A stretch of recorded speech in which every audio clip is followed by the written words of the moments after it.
Cientistas fizeram uma das descobertas mais temidas sobre a caldeira vulcânica do supervulcão Yellowstone. Ela tem sido observada estritamente por décadas, devido ao perigo que vem com a erupção do supervulcão, e agora sinais de que está prestes a entrar em erupção estão começando a se manifestar. Este anúncio de sua erupção veio após a detecção de um gás raro que foi preso na crosta terrestre por bilhões de anos, em torno do vulcão. Que tipo de gás raro é este? E como ele é um sinal que indica a erupção iminente do supervulcão de Yellowstone? Junte-se a nós enquanto exploramos como o gás hélio 4 no supervulcão Yellowstone indica uma erupção iminente. Localizado no estado de Wyoming, o Parque Nacional Yellowstone também abriga um supervulcão ativo embaixo dele. Este vulcão é chamado de Yellowstone e possui o poder de erupção classificado como magnitude 8, sendo suficientemente forte para eliminar qualquer forma de vida próxima a ele, incluindo outros estados vizinhos nos Estados Unidos. É por isso que cada atividade ou mudança vinda do supervulcão é sempre observada, e também há pensamentos e teorias sobre o vulcão de Yellowstone,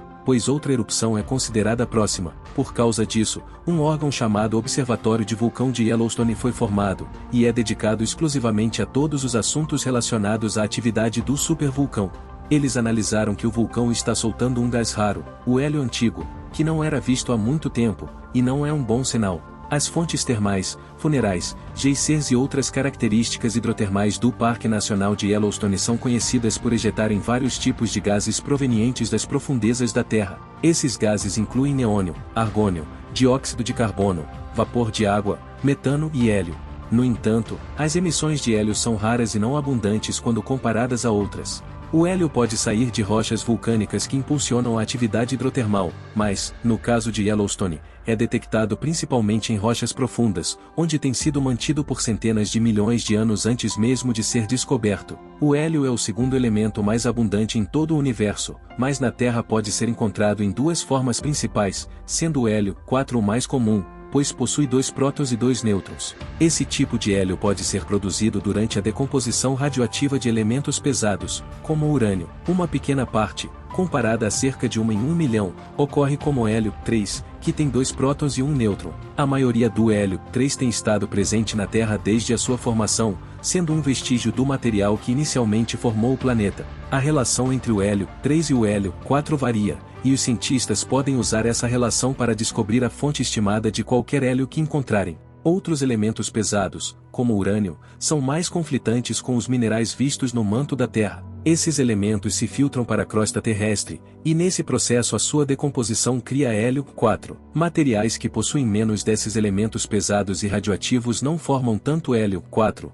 então o hélio presente nesses materiais é majoritariamente hélio 3. O sistema hidrotermal do Parque Nacional de Yellowstone possui uma quantidade relativamente alta de hélio 3, e os cientistas acreditam que isso é uma prova de que o ponto quente de Yellowstone vem de profundezas do manto. No entanto, parece que o hélio 4 tem uma jornada mais complexa ao chegar à superfície. Pesquisadores e cientistas do Serviço Geológico dos Estados Unidos têm coletado amostras de gás de regiões em torno de Yellowstone por um período de 10 anos. Enquanto coletavam essas amostras, eles também realizavam análises isotópicas do hélio, dióxido de carbono e outras formas de gases presentes nessas amostras. A partir de suas pesquisas e análises, os cientistas descobriram que a quantidade de hélio 4 que emana de Yellowstone é muito maior do que eles esperavam encontrar em outros lugares. Além disso, descobriram que uma grande parte do hélio 4 de Yellowstone provavelmente tem pelo menos centenas de milhões de anos de idade, ou talvez até mesmo bilhões de anos, com base nos cálculos feitos pelos cientistas e pesquisadores. Combinando essa informação com a quantidade de gás presente e estudado,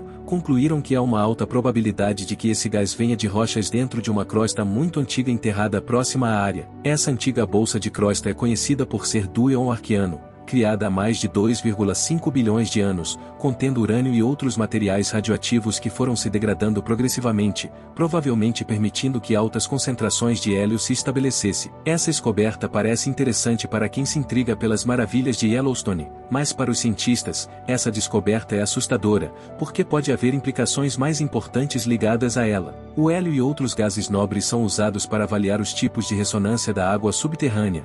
Por exemplo, os cientistas geralmente acreditam que quanto mais hélio estiver presente na água, mais tempo ela esteve represada nas rochas ao redor dela. No entanto, esta pesquisa e análise do hélio em Yellowstone explicam agora que algumas dessas suposições, especialmente o hélio 4 produzido pela decomposição constante de elementos descobertos apenas dentro das rochas e sedimentos do aquífero local, não estão completamente corretas. O hélio pode ser imprevisível às vezes, pode entrar inesperadamente em um sistema a partir de lugares inesperados, pode ser uma bolsa de rocha antiga ou uma fonte de magma, então as datas em cálculos anteriores, especialmente aqueles de aquíferos em áreas vulcânicas ou perto de falhas sísmicas, podem ser muito imprecisas devido ao hélio adicional envolvido. No entanto, os cientistas estão acostumados a lidar com novas informações que contradizem e podem eventualmente mudar teorias de longa data, porque isso é a natureza da ciência afinal. Independentemente disso, o que mais o hélio pode nos dizer sobre vulcões? Bem, a história sobre a emissão de hélio relacionada à atividade vulcânica começou depois que um dos terremotos significativos de Yellowstone ocorreu e um evento chocante se seguiu.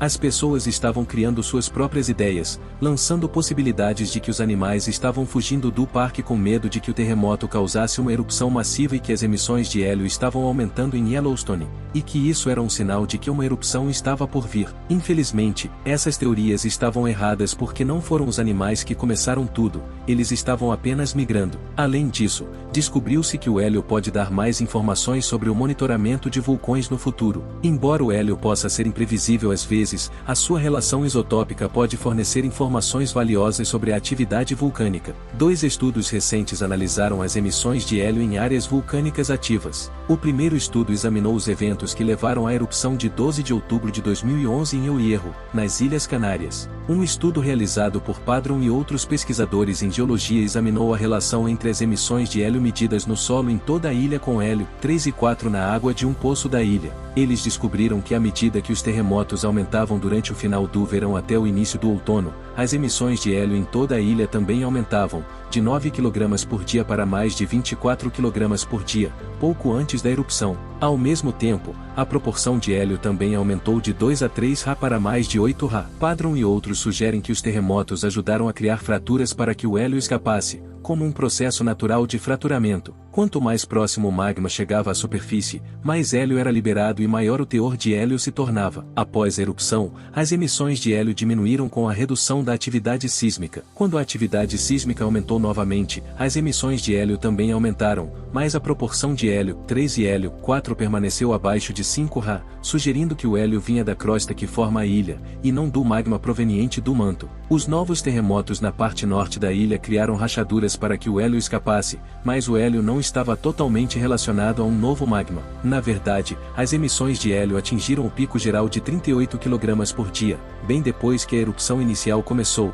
enquanto o hélio 3 e o hélio 4 atingiam o pico com a própria erupção. No geral, as emissões de hélio pareciam seguir de perto a quantidade de atividade sísmica, enquanto o hélio 3 e o hélio 4 acompanhavam a elevação do magma na crosta até a erupção. O aumento de hélio 3 e hélio 4 relacionado à atividade sísmica também foi observado em Mammoth Mountain, perto de Long Valley, na Califórnia, o que é interpretado como evidência de que o magma em movimento profundo na crosta está impulsionando os enxames de terremotos. Mas o hélio em Yellowstone conta uma história diferente. Um estudo na revista Nature, realizado por Lovenstein e outros, examinou o volumoso hélio liberado dentro e ao redor de Yellowstone, chamado de Dara. Eles descobriram que as áreas mais produtivas de emissões de hélio, como Heart Lake e Geyser Basin na margem sul da caldeira, estão realmente liberando principalmente hélio derivado da crosta, não de nenhum magma abaixo de Yellowstone. Se você olhar para Yellowstone, as maiores razões de hélio 3 e hélio 4 estão no coração da caldeira, com cerca de 10 a 17 Ra, relativamente próximo da composição esperada do hotspot mental de quase 220 Ra em Hartley. É uma base de hélio 3 e 4 com menos de 2,5 Ra, portanto,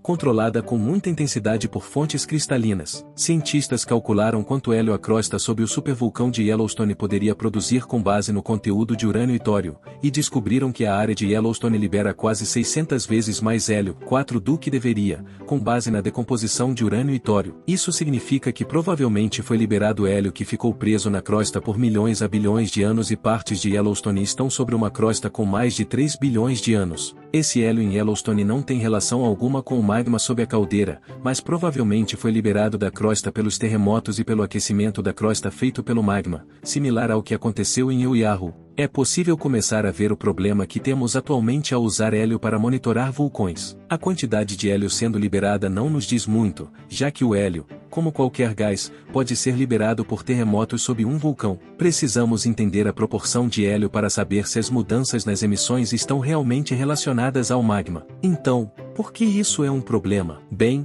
não há uma maneira fácil de medir as proporções de hélio 3 e 4 no campo. Em vez disso, as amostras têm que ser levadas de volta para o laboratório para serem analisadas, o que torna impossível obter as proporções de hélio 3 e 4 rapidamente no momento. Se você considerar apenas a quantidade de hélio sendo liberada no vulcão, estará obtendo apenas uma parte da imagem completa. Imagine que você percebe uma enchente em sua rua. Isso pode estar vindo da chuva forte que está ocorrendo ou pode ser de um cano de água quebrado mais acima na rua. Medir apenas a quantidade de água que está correndo no meio-fio não será suficiente para identificar a causa. Esses dois estudos mostram claramente que podemos aprender muito medindo as emissões de hélio e sua composição isotópica. É evidente que há momentos em que as emissões de hélio e sua composição estão desconectadas. Enquanto em Yellowstone, há um volume significativo de hélio armazenado na crosta que pode ser liberado por processos não relacionados a nada que possa levar a uma erupção. Passo a passo, estamos caminhando para melhorar nossa capacidade de antecipar a atividade em um vulcão,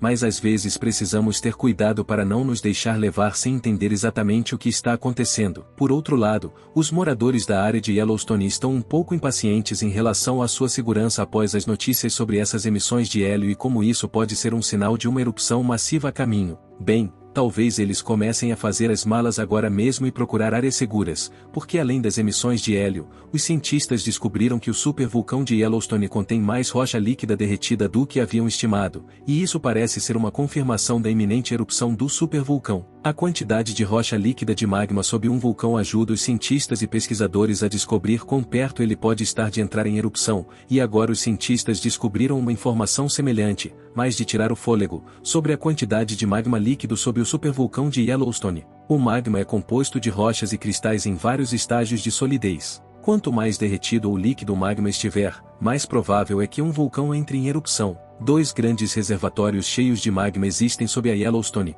um que fica a cerca de 4 a 16 mil metros abaixo da superfície e outro que fica de 19 a 48 mil metros abaixo do solo. Com base em pesquisas anteriores, os cientistas pensaram que o supervulcão de Yellowstone tinha menos magma líquido do que realmente possui. A reserva mais rasa era principalmente sólida com apenas 5 a 15% de rocha derretida, mas depois de usar supercomputadores poderosos para reanalisar dados sísmicos existentes dos últimos 20 anos, eles acreditam que a proporção é na verdade de 16 a 20%. Isso ainda está bem abaixo do limite de magma líquido, cerca de 35 a 50%. Que os cientistas acreditam que desencadeará uma erupção. Embora as novas descobertas não mudem o nível de risco do vulcão, elas representam uma grande melhoria em nossa capacidade de entender o que está sob Yellowstone, diz Kerry Cooper, cientista planetária da Universidade da Califórnia em Davis, que não estava envolvida no estudo. A Terra não criou mais magma líquido. Em vez disso, os cientistas dizem que agora tem uma compreensão mais precisa do que já estava lá. É um pouco como ter uma nova lente em uma câmera antiga,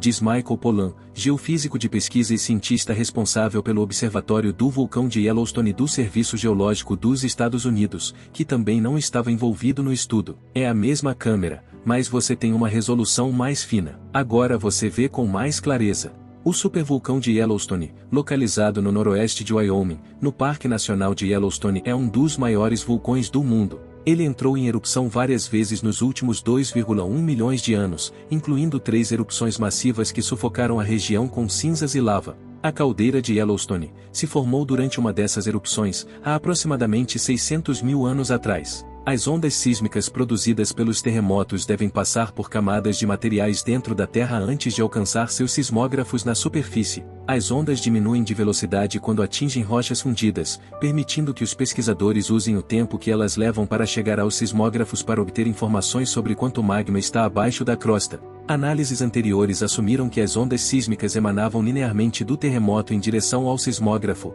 mas a realidade de sua jornada é muito mais sutil do que isso. Desta vez, supercomputadores modelaram as ondas sísmicas em 3 dimensões, o que deu aos cientistas uma imagem mais completa da mistura de cristais abaixo de Yellowstone. Como observou Ross M. Seguiri, sismólogo da Universidade de Illinois em Urbana-Champaign, em um comunicado, essa mistura de cristais detectada abaixo de Yellowstone define muitos eventos, e no momento tudo o que podemos fazer é esperar por mais informações de nossos cientistas e pesquisadores sobre esses fatores que podem causar a enorme erupção do supervulcão.